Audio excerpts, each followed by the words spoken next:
The Process by John. When we first ingest the spark of life into the fetus, we are in the process of a life. Amazingly, from that moment, we all have a lifetime not measured in seconds, minutes and hours. That is just our physical way of marking time's progress on our bodies. Our lifetime is measured in accomplishments, and by accomplishments I do not mean certificates on the wall. I mean accomplishments of the spirit and soul. Nothing else to me makes sense. Even a very short lifetime, seconds, minutes, hours, weeks, can greatly affect all those around. Think about it. We live in a world which is on one level about dog eat dog. This is the animal level of existence, where we may inhabit a human body but our drive is animalistic. If we look at nature, we see the strong survive and the weak are dinner. There are those at the top, whether by birth, hard work or luck, if such a thing exists, and there are those at the bottom who are always scratching about for a living, and all shades of grey in between. What makes us different from the animal kingdom is our ability to reason, to bring order to what we perceive as chaos, and this gift we call civilization. Yet, this civilization is still dog eat dog, as those who have power seek to cling to it, as those who want it nip at their heels. History shows us that this is normal. The one at the top then disposes of the competition, or the in turn are disposed of. These power brokers see everyone else as pawns in their game, and as long as we are content to be pawns, that is exactly what we are. The person with the loudest voice and belief in themselves, no matter how misguided they may be, tend to lead those who prefer others to do the thinking for them. In some respects this can be a good thing as long as those leaders lead by example. The problem with today's society is that people who want to be in that type of position should be ruled out because of that very desire. They seek power for power's sake, as opposed to using it for the benefit of all. Imagine how history would be different if our political people simply vanished and that common man dealt with common man without politics getting in the way. A farmer speaks to a factory worker speaks to a doctor, all without ulterior motive or need for domination or power. We all have it in us, this quest for power, even if it is in the most secret recesses of our mind.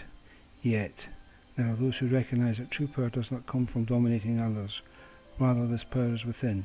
It too dominates. However, it does not seek to dominate others. Rather, it seeks to dominate self. In doing so, then we have real power. We live in a dualistic universe, a universe of paradoxes. For example, we would not appreciate good without bad, day without night. We are being taught to realize the importance of choice through experience. Taking power as an example.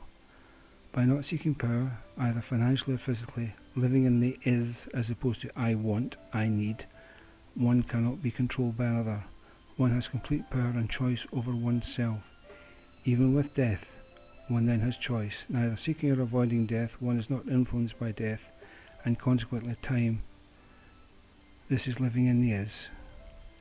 By seeking power in this dualistic universe, one automatically adds energy to the opposite, and consequently has always to be active in seeking or holding on to what one has. Add to this the fear of losing it, and one is not living, but existing. Touching on religion, God or gods, it doesn't really matter. Religion is man-made, normally by people seeking power, claiming to speak for God or the gods. The people who follow wonder to themselves, how could a God allow terrible tragedies in life? How can the innocent be hurt? Yet we have these religious leaders say one thing and do another. Are they giving up their power? Are they living a life of humility? No, because with power comes a form of politics. The quid pro quo. Any true spiritual leader leads by example and not by words alone. History has many of these worries, some known, some unknown. Let me give my thoughts on our part of the process. Let us assume that there is no God or gods, there is only a universal energy or intelligence to which we gravitate towards through eternity. I emphasize the word eternity, for each of us has as long as it takes to make this journey. Not measured in time or lifetimes, but simply in the progress we make. As far as this universal energy or intelligence is concerned, we are all in a grey mush. It cannot see beyond this mush, that is until a light comes on. This mush is the dog-eat-dog world we live in. The mush consists of all sentient beings, most running around switched off from the great energy, making it difficult for the great energy to recognize anyone. We are doomed to be reborn into the mush until our light comes on, alerting the universe to our newfound understanding and presence. This light has nothing to do with religion. It is all to do with spiritual maturity.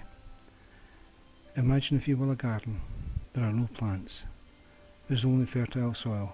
Underneath that soil are seeds. A seed has to break through the soil so that the great gardener can nourish it and watch it flourish. Until the seed breaks the soil, then the great gardener doesn't see it or recognize it, and it is destined to remain below the soil until it breaks free. Thus, like the seed, we are trapped in the process until we break through the self-imposed barriers which neutralize our light. Thank you for joining me in the process.